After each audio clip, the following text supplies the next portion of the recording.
Hai, saya Isna. Pada video sebelumnya, saya sudah membahas tentang konsep geografi dan salah satu contoh konsep geografi yaitu konsep lokasi. Nah, sekarang kita bahas konsep yang lain ya. Tapi, jika kamu memang belum menonton video sebelumnya, saya kasih cuplikan sebentar saja. Konsep pertama dalam kajian konsep geografi adalah konsep lokasi. Konsep lokasi merupakan jawaban atas pertanyaan di mana. Konsep lokasi terdiri atas dua jenis, yaitu konsep absolut dan konsep relatif.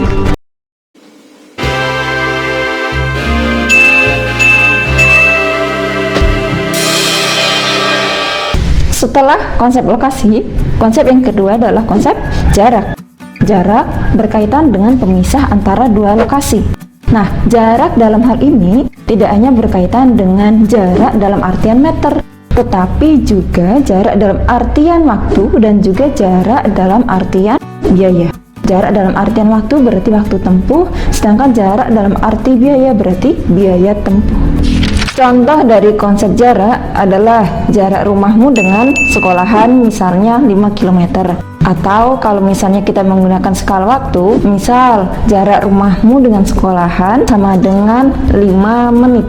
Atau kalau misalnya kita menggunakan jarak dalam arti materi atau biaya, misalnya jarak rumahmu dengan sekolahan sama dengan 5.000. Kalau misalnya kamu pakai Gojek atau Grab, atau misalnya pakai akomodasi angkutan umum lainnya.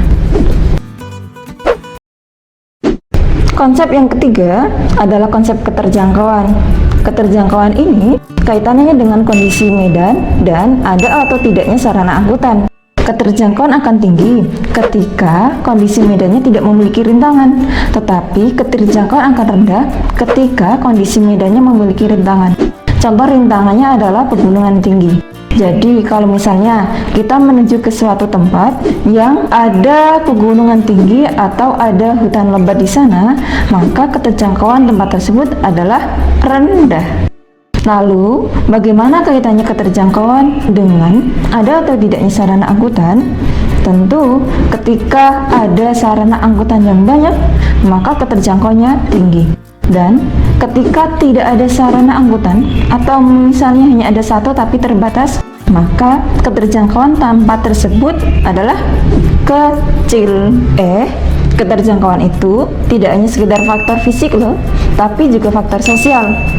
Misalnya saja, ketika masyarakat memiliki kemampuan satu bahasa, akan memiliki keterjangkauan yang lebih rendah daripada masyarakat yang bisa menggunakan lebih dari satu bahasa. Apalagi jika lebih dari satu bahasanya itu merupakan bahasa internasional, maka keterjangkauannya akan lebih tinggi. Selain itu, juga pandangan masyarakat alias keterbukaan masyarakat terhadap sesuatu hal yang baru juga merupakan faktor sosial dalam hal keterjangkauan. Jadi nih, kalau misalnya ada masyarakat yang mau menerima budaya baru, maka keterjangkauannya akan lebih tinggi daripada masyarakat yang tidak mau menerima budaya baru.